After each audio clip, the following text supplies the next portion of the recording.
Hello everyone and welcome to ISPC Simplified and in this lecture I will tell you about how we will read spectrum book. ठीक है ना।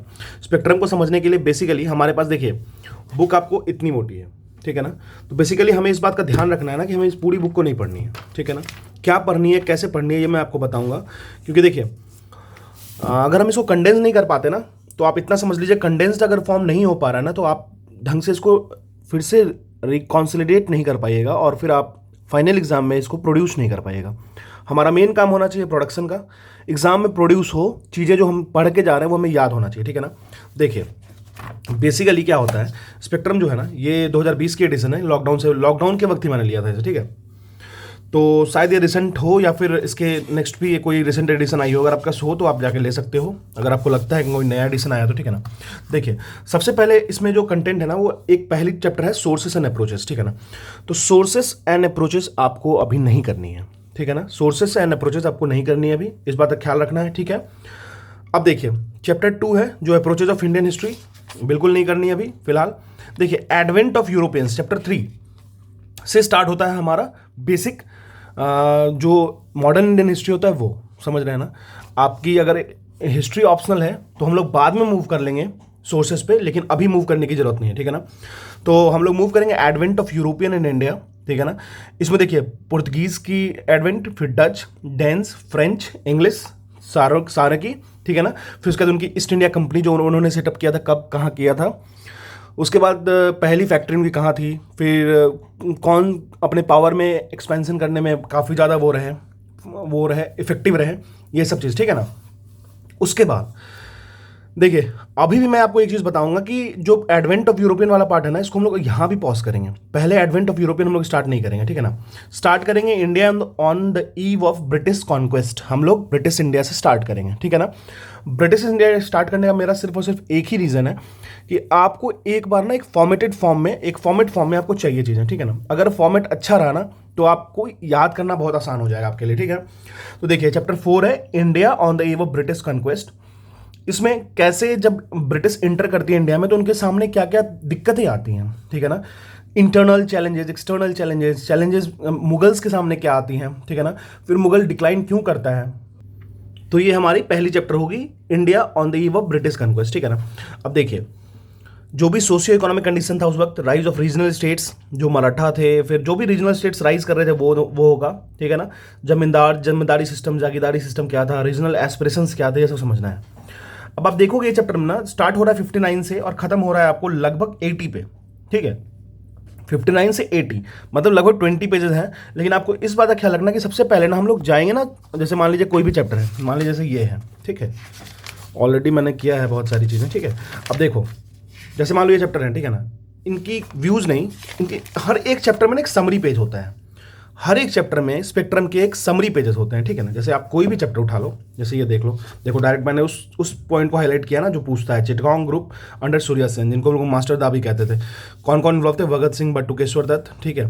मैं आपको बताऊंगा किस तरीके से इसको पॉइंट आउट करेंगे, जरूरी नहीं है कि हर चीज़ को रटना, ठीक है। देखो समरी दिया हुआ ना, सबसे पहले क्या करना, मतलब चैप्टर पढ़ने से पहले ना आपको समरी एक बार रीड करना है। चैप्टर पढ़ने से पहले एक बार समरी रीड कर लेना है आपको। इससे क्या मिलेगा आप बताता हूँ मैं। आप कहोगे अरे मैंने तो पढ़ा ही नहीं, फिर समरी रीड कैसे कर लूँ, तो मैं आपको बताता हूँ। अगर आप चैप्टर पढ़ोगे ना पहले तो आपको ना एक आउटलाइन बॉर्डर्स नहीं मिलेंगे, ठीक है। लेकिन अगर आप इसके समरी को पहले जाके फिर रिवर्स में आकर के चैप्टर पढ़ते हो ना, तो आपको इतना पता चलता है कि आप पढ़ने क्या जा रहे हो, ठीक है। अच्छा आपके पास अगर घटना चक्र है या फिर कोई भी क्वेश्चन बैंक सीरीज है ना, तो एक बार जैसे मैं मान लीजिए स्टार्ट कर रहे हैं एडवेंट ऑफ यूरोपियंस, ठीक है ना। आप कोई भी एग्जाम की प्रिपरेशन कर रहे हो, एक बार उसकी क्वेश्चंस को जाके देख लेना जरूर। क्वेश्चंस देखोगे तो आपको इतना एहसास हो जाएगा उस क्वेश्चन को देखने के बाद ना कि अच्छा इस चैप्टर से ऐसे ऐसे क्वेश्चंस पूछते हैं एडवेंट ऑफ यूरोपियंस में, या फिर मुगल एम्पायर में, या फिर आपको मॉडर्न इंडियन हिस्ट्री के किसी भी पार्ट में, ठीक है ना। तो इस तरीके से आप जाके देख सकते हो। फिर क्या करना है आपको, उसके बाद रिटर्न आना है, समरी पढ़ने के बाद एक बार क्वेश्चंस देखना है, फिर रिटर्न आना है और उस चैप्टर को फिर से पढ़ना है। एक कंटिन्यू रीडिंग देना है, अभी कोई हाईलाइट करने की जरूरत नहीं है, ठीक है ना। फिर देखिए आपको इतना पता चल गया होगा एग्जाम में आपके पूछता क्या है, क्या क्या आपके लिए मोस्ट इंपॉर्टेंट चीज़ें हैं। जैसे कोई फैक्ट्स हो गया, जैसे मैं देखिए मैंने मैं कर रखा हूँ, देखिए हाँ एक मिनट, कोई भी टॉपिक ले आता हूँ। जैसे ये स्टेटमेंट कहा गया था भगत सिंह के द्वारा, ठीक है ना। Revolution does not necessarily involve sanguinary strife, nor is there a place in the personal vendetta. It is not the cult of bomb and pistol. By revolution, we mean the present order of things, which is based on the manifest injustice must change. ये statement कहीं देके पूछ सकता है कि ये statement किसके द्वारा कहा गया, तो मैं इसको हाईलाइट करके रख दिया भगत सिंह, ठीक है ना, तो मेरे लिए आसान हो गया। अब देखिए नौजवान भारत सभा 1926 was established by Bhagat Singh ने हेल्प किया था उसको एस्टेब्लिश करने में, ठीक है ना। अब देखिए एक और question, the philosophy of bomb, ठीक है ना, किसके द्वारा लिखा गया था? भगवती चरण वोहरा के द्वारा। ये भी डायरेक्ट क्वेश्चन है, कोई भी पीसीएस दोगे आप, आपको ये क्वेश्चन डायरेक्ट मिलेगा देखने को, ठीक है ना। एक चीज याद रखिएगा, हमेशा टाइम बाउंड पढ़ना है और लिमिटेड पढ़ना है, लेकिन हाँ चीज़ों को काफ़ी सुंदर और पता होना चाहिए कि हमें क्या पढ़ना है क्या नहीं पढ़ना। देखिए यहाँ से 3 क्वेश्चन मिल गया। अब देखिए जैसे कोई भी एक पावर, देखिए एक तो चिटगोंग रेड वाला क्वेश्चन हो गया, ठीक है ना। फिर एक देखो एक नाम यहाँ पे हाईलाइट हो रहा है ना, कल्पना दत्त, ठीक है ना, ये काफ़ी ज़्यादा रिवॉल्यूशनरी थी, और बंगाल शांति घोष, ठीक है ना, बीना दास, ये सारी नेम आपको क्वेश्चन में कहीं ना कहीं देखने को मिल सकता है आपको, ठीक है ना।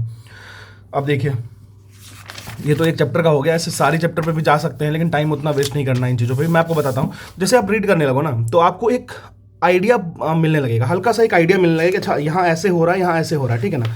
उस वक्त क्या करना है आपको, उस वक्त यही करना है उन चीज़ को, अभी पेंसिल यूज़ करना है पहले, ठीक है ना। फर्स्ट रीड में पेंसिल यूज़ करना है, उसके बाद आपको लगने लगेगा ना अच्छा ये फिर क्वेश्चंस पे जाना है उस चैप्टर को करने के बाद। अच्छा एक चीज़ मैं आपको बताया था, क्वेश्चंस अगर आप नहीं भी करोगे ना तो आप सिर्फ थ्योरी पढ़ के रखोगे ना, तो मैं क्वेश्चन करा दूंगा, ठीक है ना। मैं जब आऊँगा मैं उस चैप्टर के क्वेश्चंस को स्टैंडर्ड लेवल से, जैसे स्पेक्ट्रम की ही एमसीक्यू आती है, स्पेक्ट्रम बेस्ड एमसीक्यू होती है, या फिर एनसीईआरटी बेस्ड एमसीक्यू होता है, वो मैं कराऊंगा, ठीक है ना। तो चीज़ों को और अच्छे से ले जाएंगे, चैप्टर वाइज चैप्टर ले जाएंगे, ठीक है ना। मेरी शेड्यूल स्टार्ट होने वाली है, आप उसको ज्वाइन करो, ठीक है ना। ज्वाइन करने के बाद आप 5 लोग भी रहोगे ना, 5 लोग भी 3 महीने तैयारी करेंगे मिलके, बहुत अच्छा तैयारी होने वाला है, ठीक है। तो इसी तरीके से और हम लोग इंपॉर्टेंट चैप्टर्स को पहले रखेंगे, ऐसा नहीं है, मतलब देखो एडवेंट ऑफ यूरोपियन से स्टार्ट नहीं करना है, स्टार्ट करना आपको ब्रिटिश जो जब इंटर किए थे इंडिया में मुगल्स के वक्त में तब, या डिक्लाइन ऑफ मुगल से स्टार्ट कर सकते हैं। उसके बाद 1857 से लेकर 1905 फिर 1947 तक जाना है हमें, ठीक है ना। इस बात का ख्याल रखना है कि कहाँ पे हमें नहीं, अभी कहाँ पे वेट करना है, ठीक है ना। अब देखिए जैसे यही पेज हो गया ना, देखिए जैसे किसान सभा हो गया, ठीक है। एक बात मैं देखा हूँ बहुत कंफ्यूज होते हैं लोग, किसान सभा, ऑल इंडिया किसान सभा, फिर बीपीकेएस बिहार प्रोविंशियल किसान सभा। अरे भाई बिहार प्रोविंशियल किसान सभा स्वामी सहजानंद सरस्वती 1929, ऑल इंडिया किसान सभा 1936, ठीक है ना। एक किसान सभा था बिहार में 1922 मोहम्मद जुबैर और कृष्ण सिंह के द्वारा, ठीक है ना। तो आपको थोड़ा ध्यान रखना है, चीज़ों को वो करना है।